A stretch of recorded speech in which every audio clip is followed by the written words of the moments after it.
చూసుకుందాం. యోహాను సువార్త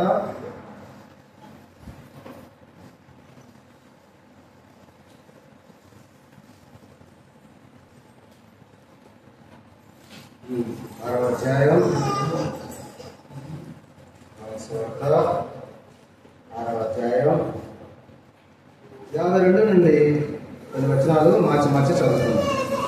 52 నుండి కొన్ని వచనాలు మార్చి చదువుతున్నాం. యోహాను సువార్త 6వ అధ్యాయము 52 నుంచి కొన్ని వచనాలు అంటే దగ్గర 59 వరకు ఉన్నాయి. ఇవి మార్చి చదువుకున్నాం. 52 నేను 53 ఆ విధంగా దగ్గరగా స్వరమెత్తి చదువు. యూదులు ఈయన తన శరీరమును ఏలాగో తిననీయగలడని ఎక్కడిచ్చినప్పుడు వాదించిరి.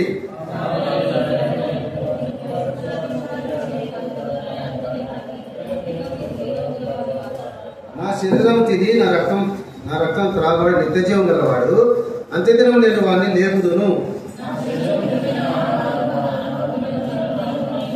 నా శరీరం తిని నా రక్తం త్రాగబడి నా యందును నేను వాని యందును నిలిచి యందును.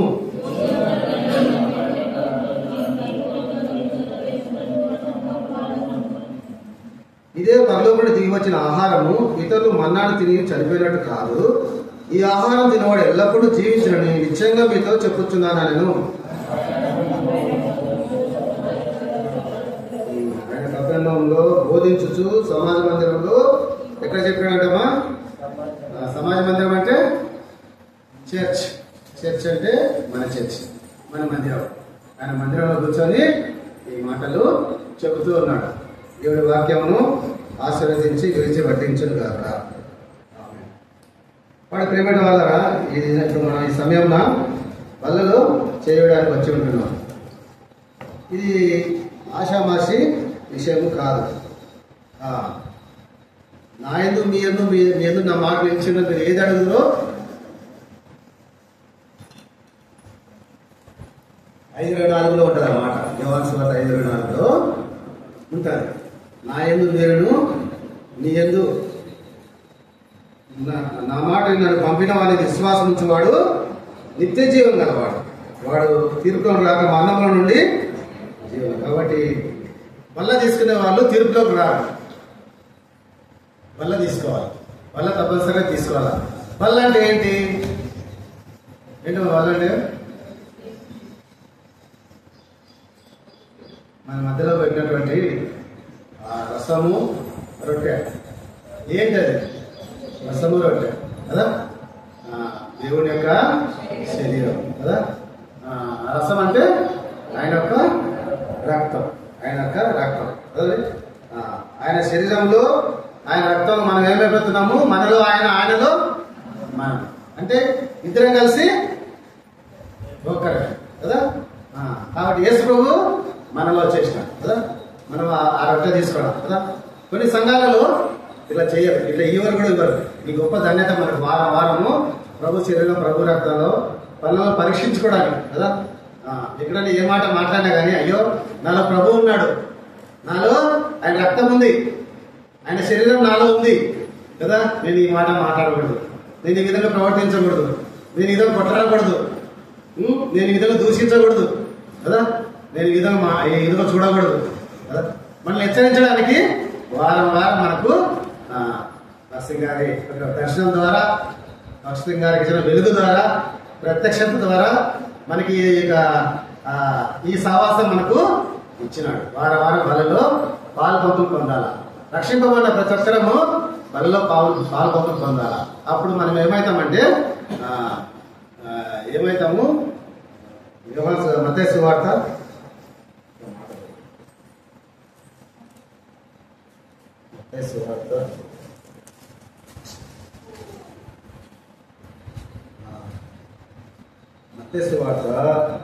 5వ అధ్యాయము 14 వచనం చదవండి. 14 వచనం. మీరు లోకమునకు వెలుగై ఉన్నారు. మనుషులు అందుకే ఏమంటున్నారు? మనుషులు దీపం వెలిగించి కొంచెం కింద పెట్టరు కానీ అది ఇంట నుండి వారికి వెలిగించకే దీపస్తంభంలో పెట్టరు. మనుషులు మీ సత్క్రియలను చూచి పరలోకముందున్న మీ తండ్రిని మహిమపరచినట్టు వారితో మీ వెలుగు. కాబట్టి బల్లలో మనం పాలు పంపులు పొందిన తర్వాత మనం ఎలా అవుతామంట, వెలుగు వెలుగు ప్రకాశించాలి కదండి, వెలుగు ఉండాలి మనలో కదా. కొంతమంది ఇలా కూడా బాధ పెట్టుకొని వస్తారు కదా, ఆ బాధలు పోవు, తీరవు, తరగవు కదా. నొప్పి ఇప్పుడు ఉంటుంది, నవ్వు ఉండదు ముందు. అటు వల్ల ఏం పాట పడాలమ్మా, అటు వల్ల ఏం పాట పడాలా,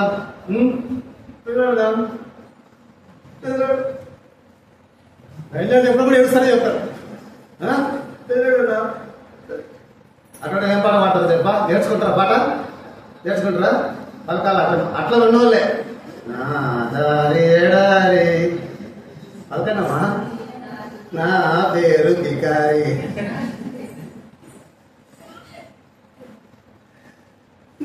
దారి ఎడారి, నా పేరు భికారి. కాబట్టి ఎల్లప్పుడు ప్రభులో మనం ఏం చేయాలా, సంతోషించాలి. ఎల్లప్పుడు ప్రభు ఏంది, ఆనందించుడి. మరలా చెప్పుదును ఆనందించుడి. కాబట్టి మనం మళ్ళీ తీసుకునేటప్పుడు కావున ఏసి ఇట్లా, మీరు మనుష్య కుమారు శరీరం తిని రక్తం త్రాగితేనే కానీ మీలో మీరు జీవం గల వారు కదండి. జీవం అంటే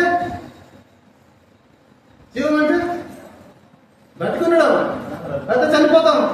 ఎట్లా చనిపోతాం, ఆత్మగా చనిపోతాం, అంతరాత్మ చనిపోతుంది. నువ్వు ఏమి చెడు పనులు చేసినా అంతరాత్మ నేను హెచ్చరించదు, ఏం హెచ్చరించదు.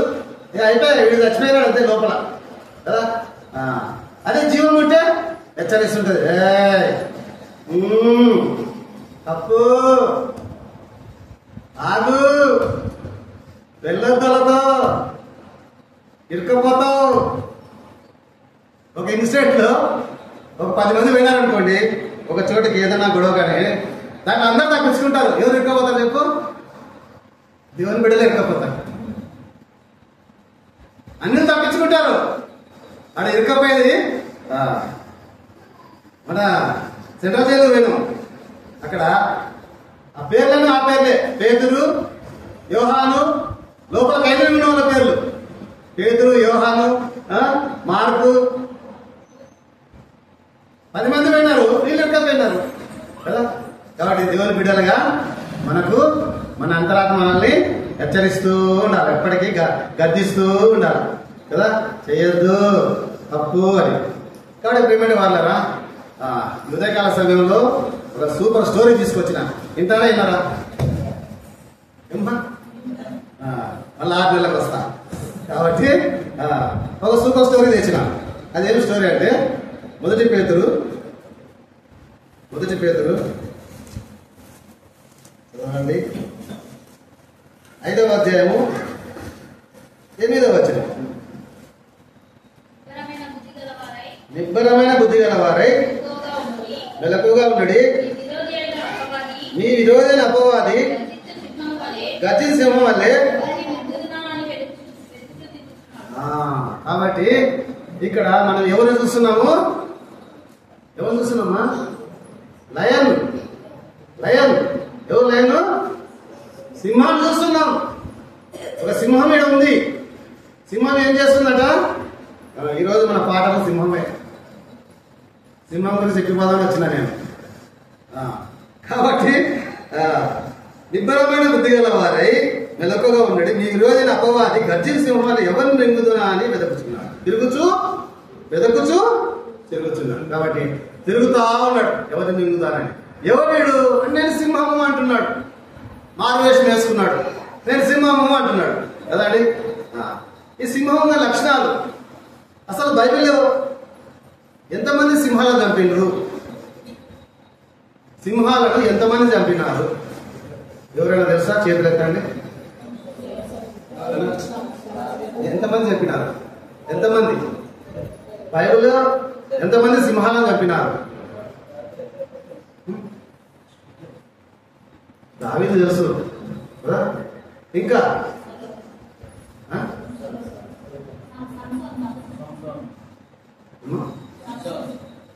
సంవత్సరం, ఇంకా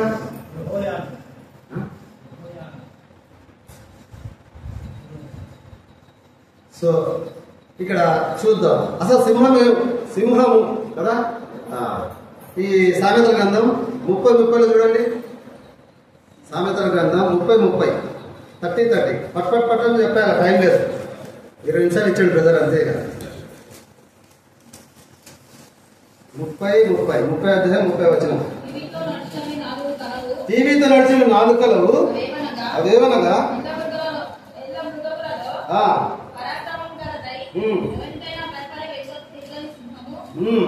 వెనుకకు తిరగని సింహం.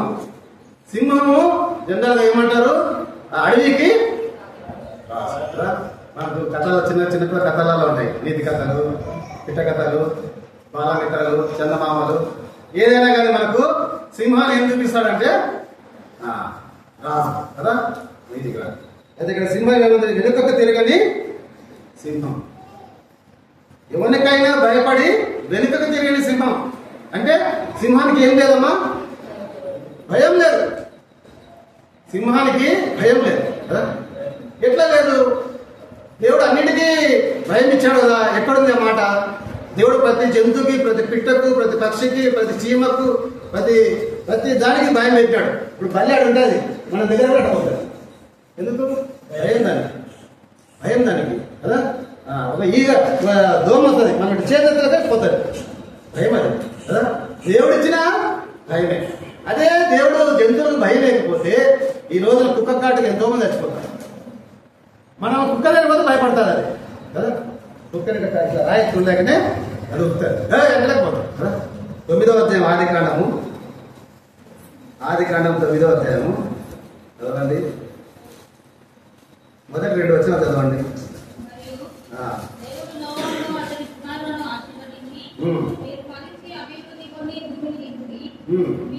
నీ భయమును నీ బెదరును అడవి జంతువులన్నిటికీ, ఆకాశ పక్షులన్నిటికీ, నేల మీద ప్రాకు ప్రతి పురుగును కలుగును. ఏమంటున్నాడు? నీ భయమును మీ బెదురును అడవి జంతువులన్నిటికీ, ఆకాశ పక్షులన్నిటికీ, నేల మీద ప్రాకు ప్రతి పురుగుకు, సముద్ర చేపలన్నిటికీ కలుగును.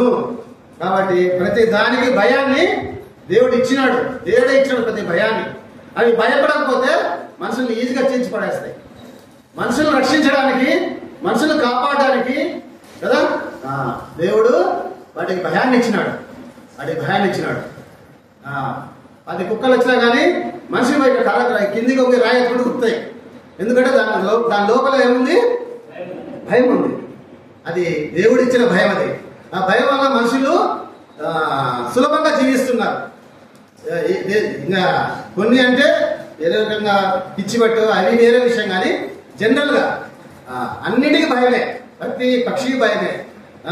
చేప పట్టుకుంటే దానికి భయమే, అది వెళ్ళిపోతా ఉంటుంది దొరకకుండా కదా. పాము రానియండి, మనం భయపడకుండా ముందు పోతే వెళ్ళిపోతుంది, భయపడుతుంది, నన్ను చంపేస్తాడేమో. కాబట్టి వీటన్నిటికీ దేవుడు వాక్యమే చెప్తుంది.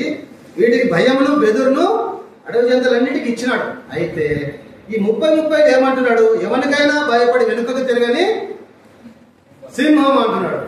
సామెతల గ్రంథంలో ఎవరికైనా భయపడి వెనుకకు తిరగని సింహం కదండి. ఈ సింహాన్ని దావీదు చంపినవాడుగా ఉంటున్నాడు కదండి. దావీదు ఎట్లా చంపినాడు చూడండి. మొదటి సమూయేలు గ్రంథం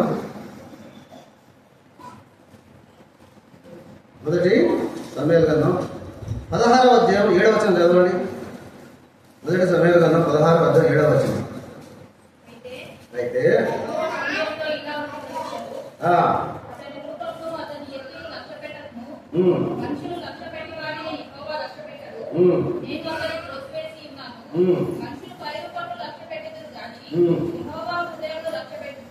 కాబట్టి ఇక్కడ యెషై కుమారులను రాజు చేయాలి కదండి. అయితే ఇక్కడ చూస్తూ ఉన్నాడు యెషై స్తంభాన్ని పిలవగా ఇక అందరూ పిలుస్తున్నాడు. అప్పుడు యేసు ప్రభువు ఏం చెప్తున్నాడు? అయితే యెహోవా సమూయేలుతో ఇలా సెలవిచ్చాను. సమూయేలు దాను నుంచి బేర్షెబాకు పెద్ద ప్రవక్త, దాను నుంచి బేర్షెబాకు ఆయన మాటల మాంత్రికుడు. ఎవరమ్మా చెప్తలేరు. సమూయేలు తండ్రి పేరు ఏం పేరు చెప్పాలి మీరే. ఉచిత ప్రయాణాలు కదమ్మా, చెప్పాలి మరి మీరే. సమూయేలు తల్లి పేరు ఎవరు? సమూయేలు తండ్రి పేరు ఎవరు కదా? లిమిట్ వాళ్ళరా బైబిల్ బాగా చదవాలా, బైబిల్ బాగా చదవాలి, రోజు చదవాలి. చదువు వచ్చిన అందరూ బైబిల్ బాగా చదువుతూ రావాలి. ఉదయం సాయంత్రం వెళ్ళినటువంటి బైబిల్ చదువుతుంటే మనకు అన్ని విషయాలు తెలిసిపోతాయి. ఈ ఆదివారమే వచ్చి ఇక్కడ వాక్యం అన్నవాళ్ళు చెప్పింది, అంకులు చెప్పింది వాక్యం వెళ్ళిపోయి మళ్ళీ అక్కడ బైబిల్ పెట్టేసి మళ్ళీ తిరిగి వారం తీసుకొస్తామంటే ఏముండదు. ఇక అది ప్రభువుకు ఇష్టమైంది కాదు. సరే, ఇక్కడ సమూయేలు నువ్వు రాజు చూడంటే అతని రూపమును అతని ఎత్తును నేను లక్ష్య పెట్టను అంటున్నాడు. యెహోవా దేవుడు లక్ష్య పెట్టను. మనుషులు లక్ష్య పెట్టు వాటి నేను అతను త్రోసివేసిన మనుషులు పై రూపం లక్ష్య పెట్టదు కానీ యెహోవా హృదయమును లక్ష్య పెట్టును. కాబట్టి పైకి బాగానే ఉండా, నేను కూడా కదా, పైకి నేను కూడా బాగానే ఉండా. బిల్డప్ కోసం ఇన్సర్ట్ చేసిన బాగా అందరు పెద్ద పెద్ద చేయాలని ఇన్సర్ట్ చేస్తారు కదా, నేనేదే చేయకూడదు అని చేసుకుని వచ్చిన. కాబట్టి నేను పైన బాగానే ఉంటా, లోపల ఏముందో మీకు తెలియదు. కాబట్టి దేవుడు ఏమంటున్నాడు, నేను మనుషులు పై రూపమును లక్ష్య పెట్టుదురు కానీ యెహోవా హృదయమును. కాబట్టి హృదయం నిండి ఉండు, దాన్ని బట్టే నోరు ఏమవుతుందమ్మా మాట్లాడను. నీ హృదయంలో ఏముందో నీ నోటి ద్వారా మాట్లాడినప్పుడు తెలిసిపోతుంది, ఎదుటి వ్యక్తి తెలిసిపోతుంది ఏం మాట్లాడుతున్నాడు, వాడు ఏ లెక్కలో ఏ రేంజ్ లో ఉన్నాడని తెలిసిపోతుంది. అయితే ఇక్కడ దావీదు కదా, దావీదు ఎవరు? దేవుని యొక్క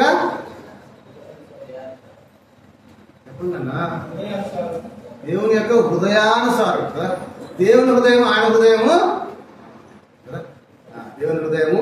అదే ఇక్కడ మనము 18వ అధ్యాయము మొదటి సమయంలో 18వ అధ్యాయంలో దావీదు సౌలుతో మాట్లాడుతూ చూచినప్పుడు యోనాతాను హృదయము దావీదు హృదయముతో కలిసిపోయాను. ఒకటే పిల్లలు యోనాతాను దావీదు హృదయం కదండి.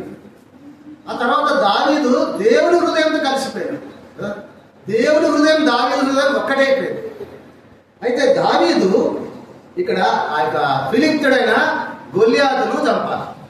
సబ్జెక్ట్ ఏంటంటే, కాన్సెప్ట్ ఏంటంటే గొల్లియాతును చంపాల దావీదు అందుకోసము నియమించబడ్డాడు. దావీదు అందుకోసము సృష్టించబడ్డాడు ఈ లోకంలోనికి. దావీదు అంతటి మహారాజు ఎవరూ లేరు కదా. దావీదు యేసుక్రీస్తు వారికి సాదృశ్యం. దావీదు యేసు ఆయన 74-75 కీర్తన గ్రంథాలు రాశాడు ఆయన దావీదు గారు కదా. అయితే ఆయన యొక్క ఉద్యోగం ఏంటంటే అన్నదమ్ములలో ఏ ఉద్యోగము? గొర్రెలను ఆయన ఉద్యోగం గొర్రెలు కాసే ఉద్యోగం. అయితే ఈ యొక్క ఫిలిష్తీయుడు చంపాలని ఎవరు ఫిలిష్తీయుడు ఎన్ని రోజుల నుంచి చెప్తున్నాడు, సవాల్ ఇస్తున్నాడు. ఎన్ని రోజులు సవాల్ ఇస్తున్నాడు మన ఫిలిష్తీయుడు? 40 రోజులు చెప్తున్నాడు ఫిలిష్తీయుడు. ఏమంటే ఫిలిష్తీయుడు అయినటువంటి గొల్లియాతు 40 రోజుల నుంచి తొడగొడుతున్నాడు. నన్ను ఎవరు ఓడిస్తారు, మీసం తిప్పుతున్నాడు, నన్ను ఎవరు ఓడిస్తారు చూద్దాం. 40 days కదండి. ఈ 40 days బైబిల్లో చాలా విలువైంది కదా. యేసుక్రీస్తు 40 రోజులు ఎక్కడ పోయినాడు? మత్తయి సువార్త 4వ అధ్యాయం తెలుస్తుంది. ఆయన 40 రోజులు కదండి. కాబట్టి ఇందుకు 40 అనేటువంటి చాలా ప్రాధాన్యత. 40 దినాలు ఆ యొక్క నోవాహు ఆ యొక్క ఓడ కుండ వర్షం 40 రోజులు కురిపిస్తాడు యేసుక్రీస్తు కదండి. కాబట్టి ఈ ఆజ్ఞలు ఉన్నాయి బైబిల్లో. ఎన్ని ఆజ్ఞలు ఉన్నాయన్నా? బైబిల్లో ఎన్ని ఆజ్ఞలు ఉన్నాయి తెలుసుకోండి, అన్ని రాసుకోండి. 6000 ఆజ్ఞలు ఉన్నాయి బైబిల్లో. బైబిల్ ఎన్నికలు ఉన్నాయి? 6000 ఆజ్ఞలు. 6000 ఆజ్ఞలలో వీళ్ళేడు తట్టుకుంటారు ఆయన మీ జనాలు అని. దేవుడు ఏం చేసినాడు? ఆయన్ని 10 చేసినాడు. 10 ఆజ్ఞలు చేసినాడు కదా. 10 ఆజ్ఞలు చేసిన మోషేకి ఏం చేసి 2 స్లేట్స్ అంటే పలకలు, 2 పలకల్లో రాయించి ఇచ్చినాడు. ఒక దాంట్లో 4, ఒక దాంట్లో 6 కదా. నిన్ను నీ గురుగాని ప్రేమించుము, వ్యభిచారం చేయవద్దు, దొంగతనం చేయవద్దు, ఇలాగ అన్ని రాయించినాడు. ఇవి కూడా పాటించడం లేదని చెప్పి లాస్ట్కి ఏం చేసినాడు? ఆ ఆజ్ఞలు ఎన్ని చేసినాడు? 2 చేసినాడు. 6000 ఎక్కడ, 10 ఎక్కడ, లాస్ట్కి 2 ఎట్లా ఉంది? మొదటిది చెప్పు గట్టిగా. నీ పూర్ణ హృదయంతో, నీ పూర్ణ మనస్సుతో, నీ పూర్ణ ఆత్మతో నీ దేవుడిని యెహోవాను సేవించవలెను. రెండవది నిన్ను వలె. ఈ 2 ఆజ్ఞలు ఇచ్చి అవి కూడా చేయలేమా? దాన్ని కూడా ఏడదీస్తాడు దేవుడిగా. 6,000 నుంచి 10కి వచ్చినాడు, 10 నుంచి 2కి వచ్చినాడు కదా. మేము అవి కూడా చేయమన్నా, మా కోపం మేము తగ్గించుకో, మేము బల్లలో పాలపప్పులు పోతాం, మేము మా రోషం మేము తగ్గించుకో. ఒక మాట అంటే అయితే మొత్తము ఎక్కడికో పోయింటది, ఇక రానిగా మందిరానికి కదా. వాళ్ళగా యేసుక్రీస్తు వారు మనకు ఎంత ఇవ్వాలంటే అంతగా తగ్గించుకొని వస్తున్నాడు. ఇంకా ఇంకా ఇంకా ఇంకా మనం బిడ్డ చేస్తే ఎట్లా కదా. కాబట్టి బల్ల చేసేసారు. మనము ఇవన్నీ మనం సర్చ్ చేసుకుంటూ రావాలా. ఎక్కడ పబ్లిక్ లో మాట్లాడుతున్నా మనల్ని మనము గుర్తుపెట్టుకుంటూ రావాలా కదా. ఎక్కడున్నా కానీ నేను యేసుప్రభు బిడ్డను, యేసుక్రీస్తు కుమార్తెను, నేను కుమారుడిని, నన్ను రక్తంతో కడిగినాడు, ఆయన బిడ్డగా చేసుకున్నాడు. కాబట్టి నేను ఏ విధంగా ఉండాలి. కాబట్టి ఇక్కడ అప్పుడు దావీదు ఏం చేసినట్టే స్టోరీ మళ్ళీ మిస్ అయ్యింది మధ్యలో. సింహం గురించి కదా మనము. సింహం ఎన్ని సింహాలు? 3 సింహాలు కదా. 3 సింహాలు అని చెప్తారు బైబిల్ అంతట్లో. 3 సింహాలు కదా అని. ఒక సింహం వచ్చి డూప్లికేట్ సింహం. ఏ సింహం ఇక్కడ? మొదటి పేతురు 5:8 ఏముంది? ఏముందమ్మా? నిబ్బర కలిగి ధైర్యంగా ఉండి నీకు అపవాదమైనటువంటి గర్జించు సింహం కదండి. గర్జించు సింహం ఒకటే గర్జిస్తుంటుంది, అది అంతే గర్జింపే. దాన్ని మన జూలో కట్టేసింటారు, అది గర్జిస్తానే ఉంటది, ఎవరిని ఏం చేయదు, గర్జిస్తానే ఉంటది. అటువంటి దాంట్లో ఈ సింహం. ఇంక రెండోది ఇంకో సింహం ఏముంది? వెనుకకు భయపడి వెనుకకు తిరగని సింహం. సింహము భయపడి వెనుక తిరగని సింహం అన్నమాట. ఇక్కడ దావీదు వచ్చి సౌలు రాస్తా, అయ్యా నేను గులాబీని చంపుతా, నువ్వు బాలుడివి, నా మాటలు కాదండి ఇవి. ఇక్కడ చూడండి 30 కూడా వచ్చాను, చదవండి. 17:33 మొదటి సందేశం పట్టుపట్టుకొని చదవాలా. మగవాళ్ళు కదా చదవండి.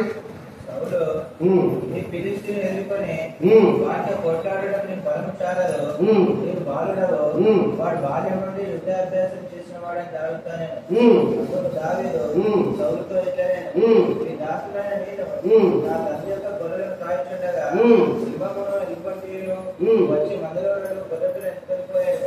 నేను దాన్ని తరిమి చంపి దాని నోట నుండి ఆ గొర్రెపిల్లని పిలిపించి అది నా మీదికి రాగా దాన్ని గడ్డం పట్టుకొని దాన్ని కొట్టి చంపి తిని. చాలు. కాబట్టి ఇక్కడ దాని అర్థమైందా మీకు? ఏముందమ్మా? ఏం రాసినారు? సౌలు ఫిలిప్తీయులు ఎదుర్కొన్న పోట్లాటకు నీకు బలం చాలదు, నీవు బాలుడవు. 16 ఇయర్స్ 16 17 ఏళ్ళు నీ చేత ఏమవుతుందయ్యా? ఆ గొల్యాతుడు 6 అడుగులు 6 అంగుళాలు ఉన్నాడు. వాళ్ళ ముందు నిలబడితే తిట్టదు కూడా 6 అడుగులు పైకి మన తల ఆడుంటది. నువ్వు ఏడవుతుంది ఇక్కడ తప్పుతావు అని సౌలు చెప్తున్నాడు. అప్పుడు దావీదు ఏమంటున్నాడంటే, నువ్వు బాలుడివి, యుద్ధాభ్యాసం చేసిన వాడని. వాడు బాల్యం నుండి యుద్ధాభ్యాసం కదా, వాడు బాల్యం నుండి విద్యాభ్యాసం చేసినవాడు. అయితే దావీదు ఏమంటున్నాడు? అందుకు దావీదు సౌలు చెప్పాడు, నీ దాసులను నేను నా తండ్రి యొక్క గొర్రెలను కాయచుండా. అయితే ఇక్కడ ఏముందంటే, జీవం గల దేవుని అంటే 36వ వచనంలో, మీ దాసుని నేను ఆ సింహం ఎలుగుబంటి చంపితేనే జీవం గల దేవుని సైన్యం తిరస్కరణ సున్నతి లేదు. కాబట్టి దావీదు ఎటువంటి వాడు? యథార్థవంతుడు. దావీదు ఎటువంటి వాడమ్మా? కపటం లేనివాడు కదా. దినవృత్తాంతాలు 16:9 చదవండి. దినవృత్తాంతాలు 2వ దినవృత్తాంతాలు 16:9.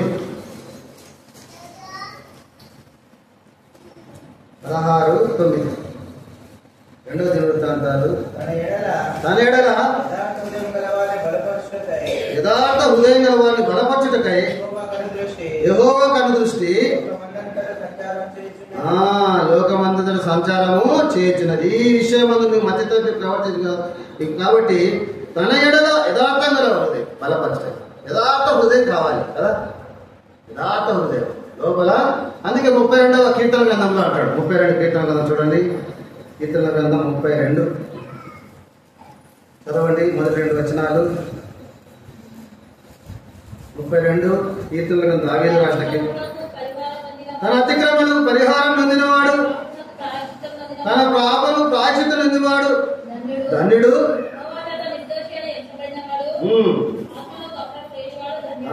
కాబట్టి ఏం లేవంటే ఆత్మలో కపటం లేనివాడు ధన్యుడు. కాబట్టి దావీదు లక్షణాలు అంటే యథార్థ హృదయం దేవుని ఎదుట, ఆత్మలో కపటం లేనివాడు కదండి. ఎప్పుడు తన గొర్రెలందు వేరే వాటికి పోయేది లేదు, వేరే వ్యసనాలకు పోయేది లేదు. దేవుని పట్ల అచంచలమైనటువంటి నమ్మకం కదండి, అచంచలమైన నమ్మకం. ఇప్పుడు ఒక పాము వచ్చిందండి, పాము వాళ్ళు ఎవరో పట్టుకోమంటే ఎవరో పట్టుకుంటారా? అది దావీదు పట్టుకుంటాడు. ఎందుకు పట్టుకుంటాడు దావీదు? దావీదులో విశ్వాసం ఉంది. ఏమని? జీవం గల నా దేవుడు నన్ను కాపాడతాడు అని, జీవం గల నా దేవుడు నన్ను రక్షిస్తాడు అని. కాబట్టి ఆ విశ్వాసం ఎటువంటిదంటే ఆకాశమంత విశ్వాసం ఆయనది, నమ్మకం. అవు నన్ను సంపూర్ణంగా నన్ను కాపాడతాడు. అంత లేని ఇక్కడ మనం చూసినట్టయితే మొదటి సమయాలు 17వ వచనంలో అదే చూడండి. మొదటి సమయాలు 17వ వచనం నేను చదువుతాను. అందుకు దావీదు సౌలుగా, నీ దాసుడైన నేను నా తండ్రికి గొర్రెలను కాయచుండా సింహం ఎలుగుబంటి వచ్చి మందలను గొర్రె పిల్లను ఏం చేసినాయంట? సింహంలో ఎలుగుబంటి వచ్చినాయమ్మా. సింహం ఎలుగుబంటి వచ్చి ఏం చేసినాయి? ఆయన మేపుతున్న గొర్రె మందల నుంచి ఏమైంది? ఒక గొర్రెను రెండు ఎట్లా ఎత్తుకపోతాయి గొర్రెలను? ఒక గొర్రెను రెండు సింహాలను ఉంటే వాటి మధ్యన కాంప్రమైజ్ అయ్యి, అరే నువ్వు సగం తిను నేను సగం తింటా పట్టుకోపోదాం అనుకోవచ్చు. రెండు పులులను అయితే సరే నువ్వు సగం తిను నేను సగం తింటా. ఇది ఒక పులి, ఒక సింహం, ఇంకోటి ఎలుగుబంటి కదా. పిల్లలను పోగొట్టుకుని ఎలుగుబంటిని ఎదుర్కోవడం ఎవరి చేత కాదంట అడిగిలో. కానీ పిల్లలను పోగొట్టుకుని వాక్యం ఉంది సామెతలు. పిల్లలను పోగొట్టుకున్న ఎలుగుబంటిని సింహం కూడా పారిపోతుందంట, చూసి చీల్చి పడేస్తుందంట ఎలుగుబంటి. అంత పవర్ఫుల్ అంట, సింహాన్ని కూడా పవర్ అంట ఎలుగుబంటి. దాని పిల్లలు ఊరినాయంటే చిన్న చిన్న పిల్లలు, అది ఎవరిని బతకలేదు అంట, ఎవరు కనపడతామని చెట్లని ఇట్లని ఏది కనబడితే చంపుకుంటూ పోతుందంట, అంత పవర్ఫుల్.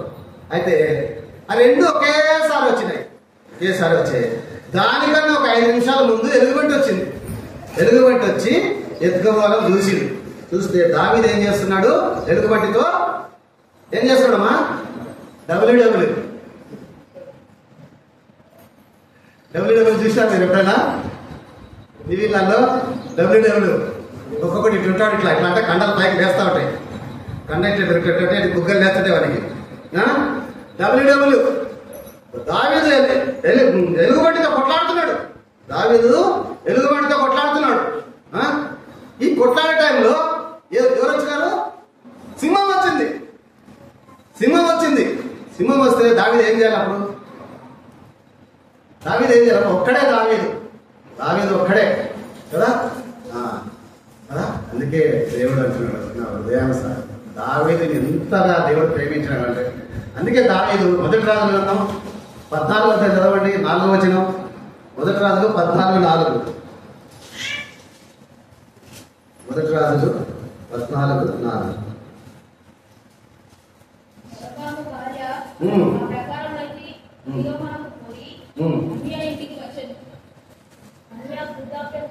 మొదటి రాజులు 15:4. 15:4.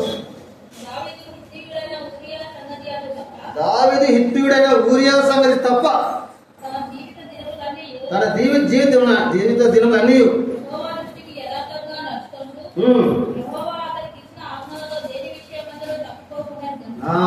కాబట్టి దావీదు ఎట్లున్నాడమ్మా? తన జీవితం ఒక ఊరియా భార్యతో చేసే తప్పితే తప్ప ఆయన ఎక్కడ కూడా తన జీవిత దినములన్నీ ఆయన 100 సంవత్సరాలు జీవించే జీవితం అంతా ఏం చేస్తున్నాడు? యెహోవా ఆజ్ఞలకు ఆయన దృష్టికి యథార్థముగా నడుచుకొనొచ్చు.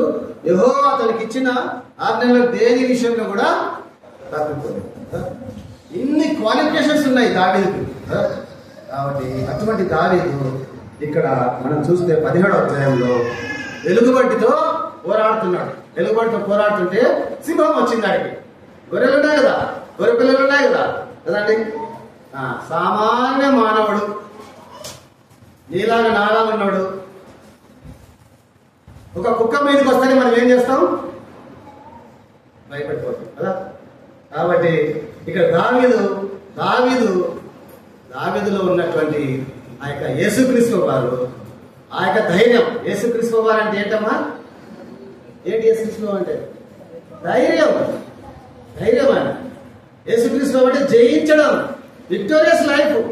యేసుక్రీస్తు వారు అంటే పుట్టి యేసుక్రీస్తు అంగీకరించామని చెప్పి యేసుక్రీస్తు రావడం కాదు. వాడు చచ్చిండు. ఎవరు? యేసుక్రీస్తు అప్పగించినాడు ఇస్కరియోతు యూదా. యేసుక్రీస్తుని అంగీకరించి ఆయన శిష్యులతో తిరిగి లాస్ట్ ఏమైపోయింది? ఆయన జీవితము ఉరేసుకొని చనిపోయాడు కదా. ఉరేసుకొని చనిపోయిన వాళ్ళకి కదా, సదా తన ఆత్మను చంపుకున్న వాళ్ళకి ఏమా పర్లోక రాజ్యము పోదు. ఆత్మను ఆర్పతుడి అంటాడు కదా. మీ ఆత్మ మీరు. కాబట్టి ఇట్లాంటి అన్ని చేసేవాళ్ళు, తన స్వతహాగా తను చంపుకునే వాళ్ళు నరకానికే పోతారు. నరక శిక్ష, ఇక్కడ శిక్ష, అక్కడ శిక్ష కదండి. పరలోకానికి పోవాలంటే యేసుక్రీస్తు వారే ధైర్యం, యేసుక్రీస్తు వారే బలం, యేసుక్రీస్తు వారే శక్తి, యేసుక్రీస్తు వారి నిరీక్షణ. ఆయనే నిరీక్షణ. ఆయన మనం ఆధారపడితే ఎప్పుడైతే దావీదు యేసుక్రీస్తు వారిని అంగీకరించినాడు, లోపల హృదయంలో ఉంచుకున్నాడు. ఆయన ఆ యొక్క ఎలుగుబట్టితో ఏం చేస్తున్నాడు? పోరాడే టైంలో సింహం వచ్చి గొర్రెపిల్లను పట్టుకొని పోతుంది. అప్పుడు ఇక్కడ వాక్యం ఏం రాసిన చెప్పండి. 35వ వచనం చదవండి. చాలు. నేను దానిని తరిమి, దానిని అంటే ఒక్కరిని చూపిస్తుందా, ఇద్దరు చూపిస్తుందా? నేను వాళ్ళను, వీరిని అంటే ఇద్దరు కదా. దానిని, వాణిని అంటే ఒక్కరు. అక్కడ వచ్చిన రెండు ఉన్నాయి. ఒకటి సింహం ఉంది, ఒకటి ఎలుగుబట్టి ఉంటుంది. అయితే దావీదు ఏం చేసినాడంటే సింహాన్ని చూస్తేనే ఎలుగుబట్టిని ఏం చేశాడు? చంపేసినాడు. ఎలుగుబట్టిని చంపేసినాడు. ఎందుకు? గొర్రెపిల్లను సింహము ఎత్తుకొని, ఎలుగుబట్టి చంపకపోతే సింహం దొరకదు. కాబట్టి అక్కడ పరిశుద్ధాత్మ దేవుడు ప్రత్యేకంగా రాయించి పెట్టి, నేను దానిని తరిమి కదా, నీ దాసునే నేను ఎలుగుబంటియు సింహమును వచ్చి మందల నుండి ఒక గొర్రె పిల్లను ఎత్తుకొని పోతుండగా నేను దాన్ని చంపి, ఒకదాన్ని చంపేసినాడు. దేన్ని చంపేసినాడు? ఏమ్మా? ఎలుగుబంటిని చంపేసినాడు. అయితే సింహము ఏమైంది? ఆ యొక్క గొర్రె పిల్లను తీసుకొని ఏం చేసిందమ్మా? ఏం చేస్తుంది? సింహము గొర్రెపిల్లని తీసుకు ఎత్తుకొని పోతుండగా సింహం పోతా ఉంది గొర్రెపిల్లని తీసుకొని. వెనకెవరు పోతున్నారు? సింహం దిగి చూసింది, అరే బాబాయ్ వీడు నాయుడు వరకేస్తున్నాడు. సింహం అంటే నాయుడు వరకేస్తున్నాడు వీడు. చూస్తే భయపడింది. వెనక వరకెత్తుకుంటూ వస్తున్నాడు. పిడికిలు గట్టి పట్టుకొని పరిగెత్తుకుంటూ వస్తున్నాడు సింహం వెనకాల. సింహం వెనక తిరిగి చూస్తా ఉంది. దగ్గరకు వస్తున్నాడు. ఏం చేస్తాడేమో. ఎవరికి భయపడని, వెనుకలు తిరగని సింహం. అయితే ఇక్కడ దావీదుని చూసి ఏం చేస్తుంది? భయపడిపోతుంది. వస్తున్నాడు ఒక సింహము దావీదుని చూసి భయపడుతుంది. దావీదు పరిగెత్తుకుంటూ వస్తున్నాడు. ఎక్కడికి పోతావు? నా గొర్రెపిల్లను ఎక్కడ తీసుకుపోతాను? నా చేతుల నుండి తప్పించుకోలేదు. కాబట్టి ఎటువంటి వాడు దావీదు అంటే యథార్థవంతుడు, దేవునికి హృదయానుసారం, మహాబలశాలి. మామూలు బలమే ఆయనలో ఉండేది. ఆయన కండలు తిరిగినటువంటి ఉండలాడు కాదు, మామూలు బలమే. అయితే ఆయనలో ఉన్నది ఎవరి శక్తి ఉంది? దేవుని శక్తి ఉంది. దేవుడి ధైర్యం ఉంది. దేవుడు ఆ ధైర్యంతోనే, దేవుని ధైర్యం అంటే నాకు గుర్తొస్తుంది. దేవుడు ధైర్యంతోనే కల్వరి శిలువ ఎక్కినాడు కదా. భయపడి ఏం చేస్తుండమ్మా? పారిపోతుండే. అబ్బా ఈ కల్వరి శిలువ ఎక్కడ కాదా, ఈ శ్రమలు ఎక్కడ? ఆయన ధైర్యం ఉంది. నేను జయిస్తా, నా తండ్రి కోసం నేను కల్వరి శిలువ ఎక్కుతా, ఆ శిలువలో నేను బలి అవుతా, నేను జయిస్తా, సైతాన్ని ఓడిస్తా కదా.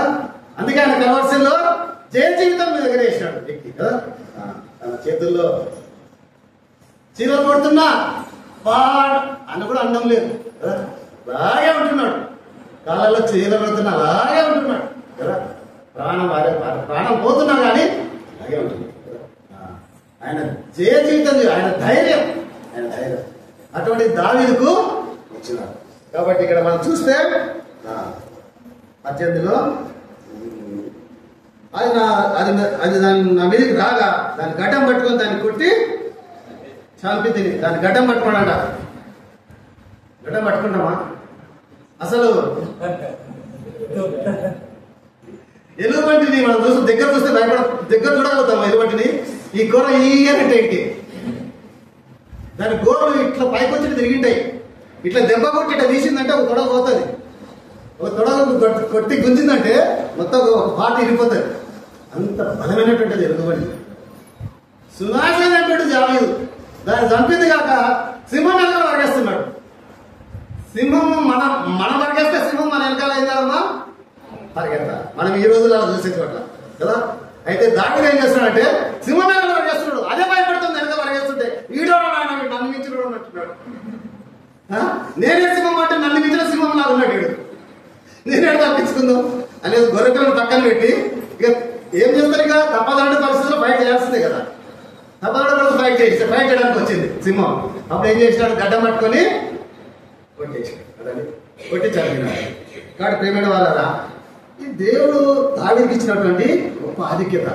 దావీదు అన్నట్లు ఊరియా భార్యతో చేసిన తప్పితే తప్ప తన జీవితం అంతట్లో, తన జీవితాలన్నిట్లో దేవుడు ఎక్కడ దావీదు యథార్థంగాను ఆయన ఆజ్ఞలు చూసినాం కదా 15:4 కదా. అటువంటి జీవితం దేవుడు కోరుతాడు. ఉదయకాల సమయంలో యథార్థమైన జీవితం కదండి. 39 కీర్తనలు గ్రంథం మొదటి 2 వచనాలు చదవండి. కీర్తనలు 39 మొదటి 2 వచనాలు. నా నాలుకతో పాపం చేయకున్నట్లు నా దావీదు రాస్తాడు. ప్రధాన గాయకుడికైనా ఎదుగుతుతను రాగం మీద పాడదగినది దావీదు కీర్తన. నా నాలుకతో పాపం చేయకున్నట్లు నా మార్గములను జాగ్రత్తగా చూచుకుందును. భక్తిహీనులు నా ఎదుట ఉన్నప్పుడు నా నోటికి చిక్కం ఉంచుకుందు అనుకుంటుని. నేను ఏమీ మాట్లాడక మౌనినైతిని. క్షేమను కూర్చేనని పలకక నేను మౌనం అయినా నా విచారం నా గుండె నాలో మండుచుండెను కదా. నా గుండె నాలో మండుచుండెను. కాబట్టి పేమెంట్ వాళ్ళ నా నాలుకతో పాపం చేయకుండా నా మార్గం జాగ్రత్తగా చూసుకుందును. కాబట్టి వాళ్ళు చేసే వారము నాలుకను జాగ్రత్త. యాకోబు పత్రిక చదివితే నాలుగు గురించి మస్తు రాసి పెట్టినాడు కదా. కాబట్టి నాలుక వలన ఎన్నో కుటుంబాలు నాశనం అయిపోతున్నాయి. ఎన్నో కుటుంబాలు విచ్ఛిన్నం అయిపోతున్నాయి. ఈ నాలుకే నీకు కదా. కాబట్టి నేను ఏమీ మాట్లాడక మౌనినైతిని. మౌనంగా ఉండాలి. ఏది మాట్లాడదు. విశ్వాసాలుగా మనము ఎక్స్ట్రాలు ఏది చేయకూడదు. ఏ మాట మాట్లాడకూడదు కదండి. విశ్వాసాలకు మనకు 3 టీలు ఉంటాయి. తెలుసా మీకు? తెలుసా? ఓకేనా? టీ విశ్వాసులకి మాత్రమే, ఇది ఈ బిఎస్సి చదివిన వాళ్ళకి మాత్రమే స్టాఫ్ నర్స్ కదా.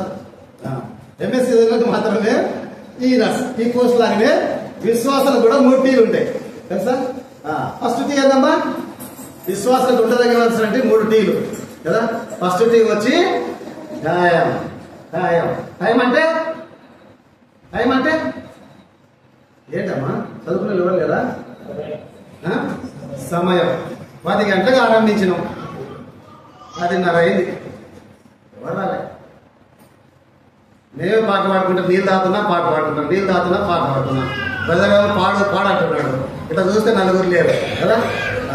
కాబట్టి విశ్వాసం ఉండాల్సిన ఫస్ట్ లక్ష్యం ఏంటంటే టైం మెయింటైన్ చేయాలి.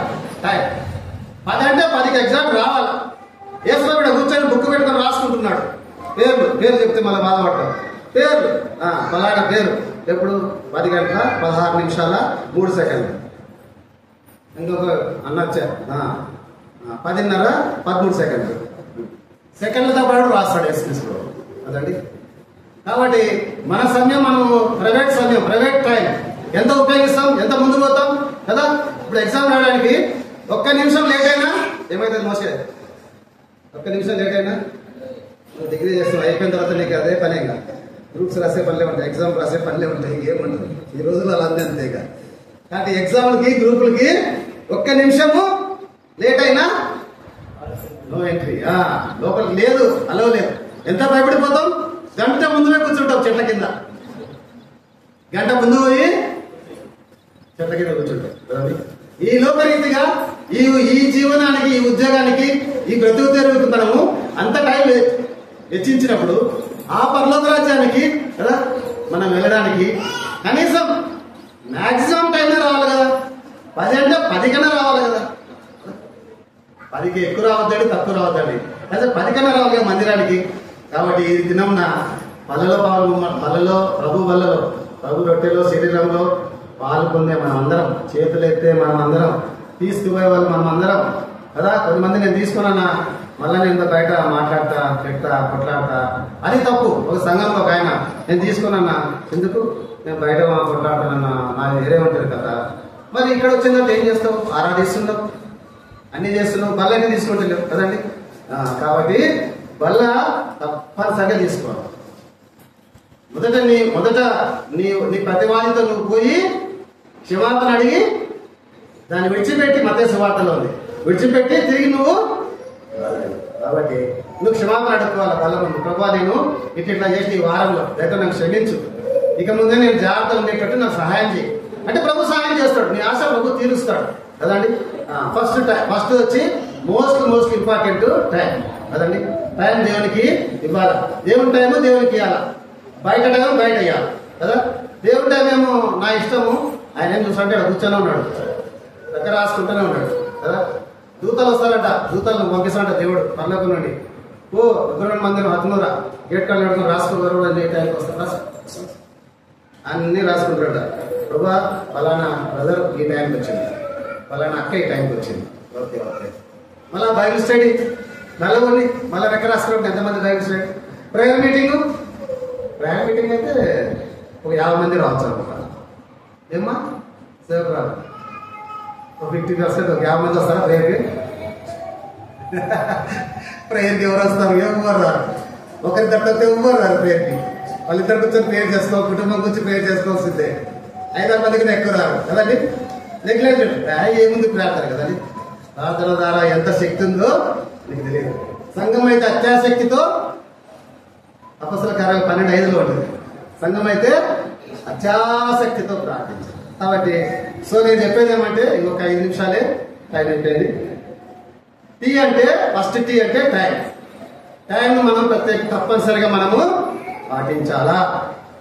మన భవిష్యత్తు ఇది మనం విశ్వాసంగా, మనం పరిశుద్ధులంగా, మనం పవిత్రులంగా మనతోనే గతించుకోకూడదు. ఏమ్మా వింటున్నారా? మనతోనే గతించుకోకూడదు. మన తరతరాలు, ఇప్పుడు నీకు మ్యారేజ్ అవుతుంది, మీ పిల్లలు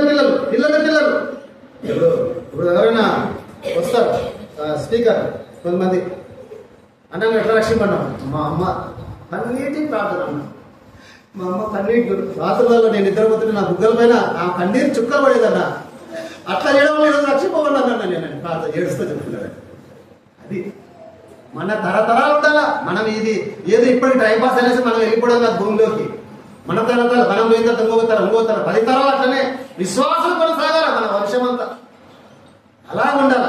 ఏదో ఇప్పటికీ ఏదో చేసుకొని వెళ్ళిపోదాము చాలే. ఇప్పుడు కూడా కష్టమే కొన్ని విషయాలు కదా, అన్నిటికీ చాలా ఇష్టం మనం కదా. సపరేట్ పీపుల్, మనం ప్రత్యేకించబడిన వాళ్ళం మనము. అందుకే నా నాలుకతో పాపం చేయకున్నట్లు. కాబట్టి ఇంకా రెండో టీ ఏంటన్నా, రెండో టీ ఫస్ట్ టీ టైం అయిపోయింది. టైం తప్పనిసరిగా నిర్ణయించుకున్నారా? టైంకి వస్తా అనుకుంటున్నారా? ఏమ్మా టైంకి వస్తా అనుకుంటున్నావు కదా, అట్లనే అనుకో. ఇక్కడ అక్కడ పోయేదా టైం అంటే టైం అనుకోవాల్సింది. ఇప్పుడు అనుకున్నావు కాబట్టి 10 గంటలకైతే వస్తుంది అక్క. అమ్మ చూడు సిస్టర్, 10 గంటలకైతే వస్తుంది. ఇక రెండో టీ వచ్చి టాలెంట్. విశ్వాసం ఉండాల్సింది ఏంటంటే టాలెంట్ ఉండాలి. టాలెంట్ అంటే Rajesh, what is the meaning of talent? తెలివి నీ యొక్క టాలెంట్. ఇప్పుడు నేను పాటలు పాడతా, అది నాకు ఇచ్చిన దేవుడు వరము. నేను ఇక్కడే కాదు, నాకు సిద్దిపేటలో అనేక చోట్ల పాటలు పాడతా, అది నాకు ఇచ్చిన టాలెంట్. నేను నాకు ఇచ్చిన ఈ తలాంతం నేను వాడుకుంటున్నా. ఎందుకు? నేను కూడా కష్టపడినా, నేను కూడా పాటలు పాడే విషయంలో కష్టపడినా, చదువుకునే విషయంలో. టాలెంట్ అంటే ఏదైనా టాలెంటే. వాక్యం చదవడము టాలెంటే, వాక్యము పాట గట్టిగా పాడము టాలెంటే, వాక్యం చదవడము టాలెంటే కదండి. దేవుడు తలాంత అది, నీకు ఏ తలాంత ఇచ్చినాడు ఆ తలాంతని మనం సక్రమంగా మనము అమలుపరచాలి కదా.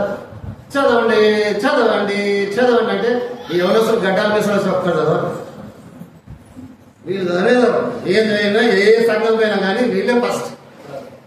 సిస్టర్ చదవాల్సిందే. ఏమంటే వాళ్ళు చదువుతున్నారు కదా అనుకున్నాను నేను.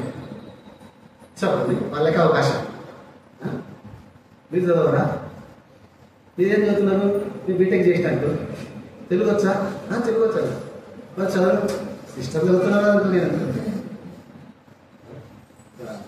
కాబట్టి అదే పని సంఘాలలో ఎవరొస్తూ చదివిస్తాను, బ్రదర్స్తో ఎక్కువగా వాళ్ళతో చదివిస్తా. వాళ్ళకి ఎక్కువ బండ్లు కావాలా, 3 లక్షలు 2 లక్షలు 3 లక్షలు బట్టి బండి కొన్నాడు.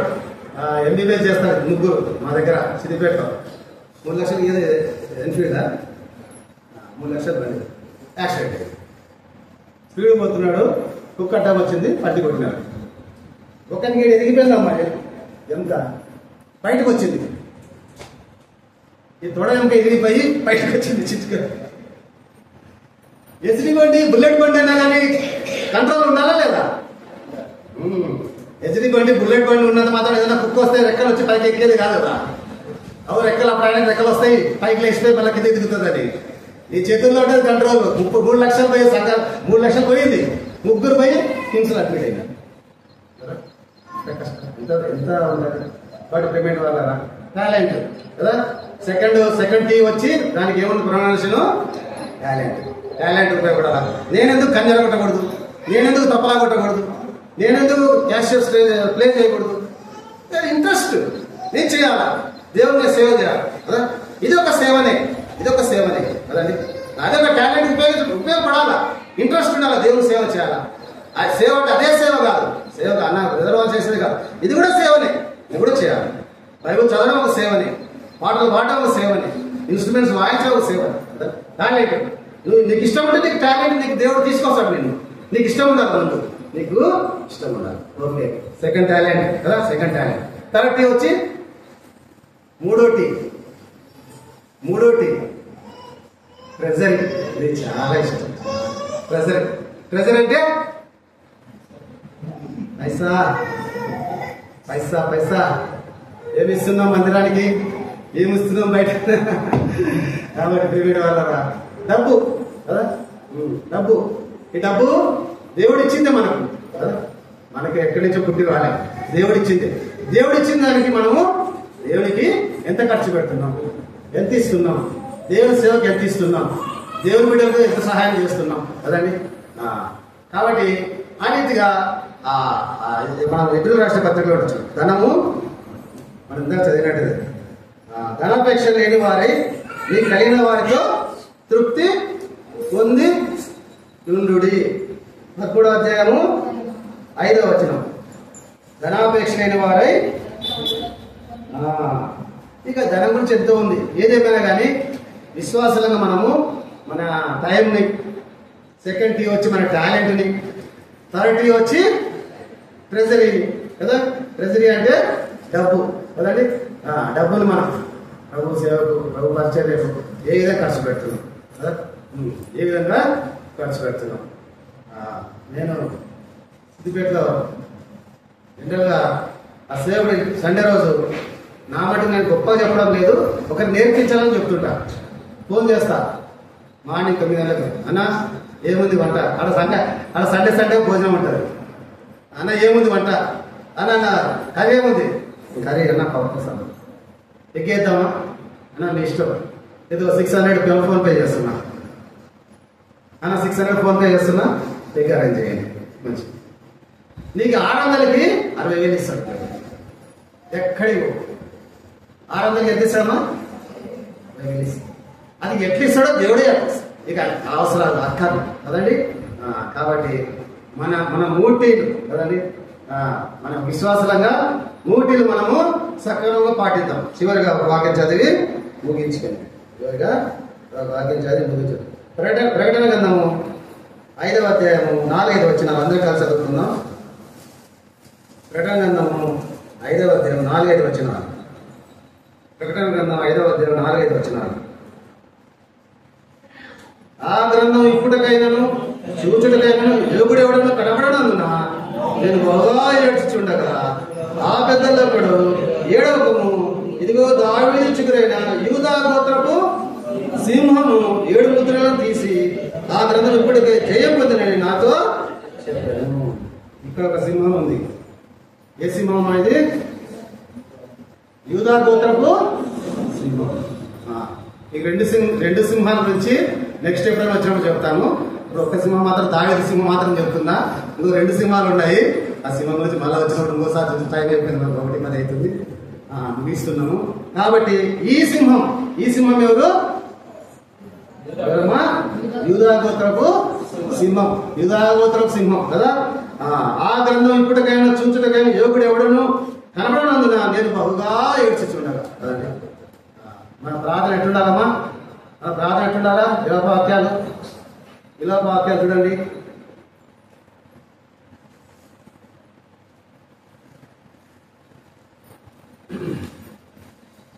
ఇప్పుడు విలాప వాక్యాలు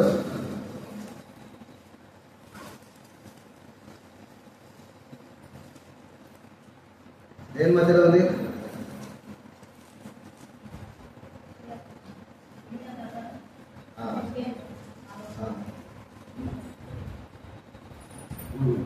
విలాప వాక్యాలు 2వ అధ్యాయము 19వ వచనం అందరం కలిసి చదువుదాము. చివరిగా 2వ విలాప వాక్యాలు అంటే పాత నిబంధన 682వ పేజీ. 682 682 page number 682. పాత నిబంధనలో 620 విలాప వాక్యాలు 2వ అధ్యాయము జనులు 18-19 జనులు హృదయపూర్వకంగా యెహోవాకు మొరపెడుతారు. గట్టి చదవాలి. సియోను కుమారి ప్రాకారమా, గ్రామ కన్నీయము, నీ కంటి పాపను విస్మరింపనీయకము. నీవు లేచి మొదటి జామున మొరపెట్టుము. నీళ్లు కుమ్మరించినట్లు ప్రభు సన్నిధి నీ హృదయము కుమ్మరించు. నీ పసిపిల్లల ప్రాణం కొరకు నీ చేతులను. కాబట్టి మన పసిపిల్లలు కదండి, మన పసిపిల్లల కోసం మనం ఏం చేయాలా? రేగి మొదటి జామున లేసి ఏం చేయాలమ్మా? మొరపెట్టాలి. ఏడ్చుతూ కన్నీళ్లు విడ్చొచ్చు కదండి. కన్నీటి ప్రార్థన నీళ్లు కుమ్మరించినట్లు. నీళ్లు కుమ్మరించి నీ హృదయం ఆయన సన్నిధిని కుమ్మరించాలి. నీవు లేచి మొదటి జామున మొరపెట్టు కదండి. ఇక్కడ ఈ ప్రకటనలో నేను దానికి ఈ వాక్యము చెబుతున్నాను. ఆయన ఏడ్చుచ్చు అని రాసినాడు కదా. కాబట్టి ఆ గ్రంథం పెట్టగాను కనబడిన నేను బహుగా ఏడ్చుచుండగా. కాబట్టి ఏడ్చే ప్రార్థన దేవునికి ఎంతో ఇష్టం కదండి. నువ్వు ఏడుస్తున్నావంటే నీ కళ్ళ నుంచి ఏమొస్తాయమ్మా? కన్నీళ్ళు వస్తాయి. కన్నీళ్ళు ఎక్కడైనా స్టోరేజా? కన్నీళ్ళు లోపల ఎక్కడైనా స్టోరేజ్ ఉంటుందా? స్టోరేజీ అన్నా మరి ఎక్కడి నుంచి వస్తాయి కన్నీళ్ళు? కన్నీళ్ళు స్టోరేజ్ ఉన్నాయా ఎక్కడైనా? లోపల మైండ్ ఈ భాగం ఎక్కడైనా ఒక పక్క కన్నీళ్ళు రావడానికి. మరి కన్నీళ్ళ ప్రార్థన దేవుడు ఆలకించేవాడుగా. దేవుడే చెప్తాడు, మొదటిలాగా నువ్వు నీళ్లు కుమ్మరించినట్లు నువ్వు కన్నీరు ఈ పసిపిల్లల కోసం నువ్వు ఎవరికో చేయించు తల్లి, నీ పిల్లల కోసం చేయి, వాళ్ళ రక్షణ కోసం చేయి, వారి మార్మనసు కోసం చేయి అంటున్నాడు. ఈ కన్నీళ్ళు ఎక్కడి నుంచి వస్తాయి?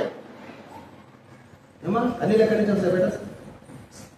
కన్నీళ్ళు ఏమనుకో, నేను ఏడుస్తే కదా నాకు ఎక్కడ తెలుసుదండి. నేను ఏడిస్తే నాకు తెలుస్తుంది అనుకున్నా. ఎప్పుడు ఏడవని అంటున్నా. అది కూడా మంచిదే, గట్టి మైండ్. కానీ ఈ కన్నీళ్ళు అనేది రక్తమే, బ్లడ్ కదండి. ఈ రక్తమే కన్నీళ్ళు కదండి. కన్నీళ్ళు రక్తమే కన్నీళ్ళుగా మారి ఎక్కడి నుంచి వస్తాయి కన్నీళ్ళు? రక్తం కదండి. రక్తం దేహానికి ఏమన్నా? దేహానికి రక్తం ఏంది? ప్రాణం. రక్తం మధ్య చచ్చిపోతాడు మనిషి. ఒక యాక్సిడెంట్ అవుతుంది, వాడు బోర్లు రక్తం పోతుంటది, హాస్పిటల్ ఎదురు చచ్చిపోతాడు. ఎందుకు? రక్తం దేహానికి ప్రాణం కదా. ఈ ప్రాణం అనేది ఏడ్చాలా,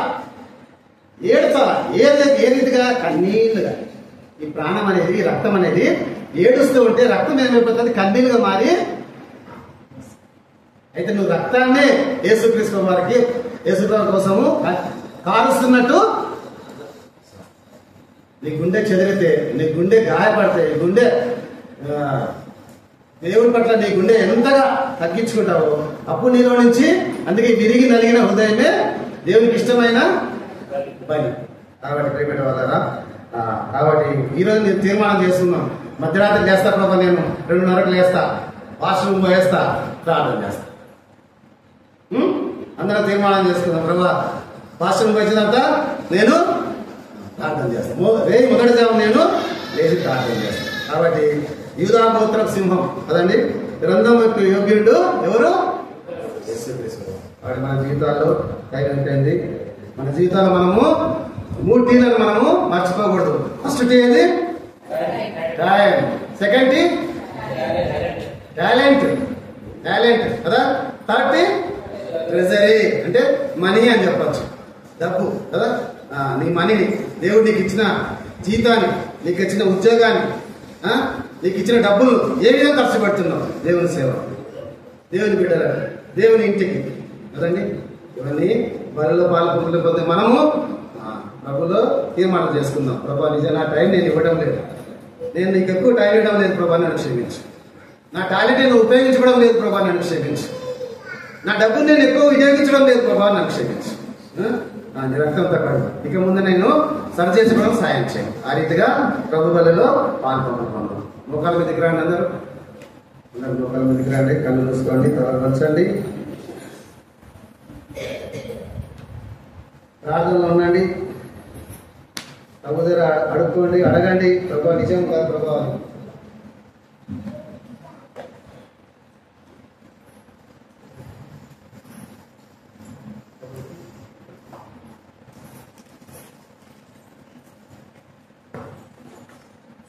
ప్రార్థన చేసుకుందాము. దేవుడు మనతో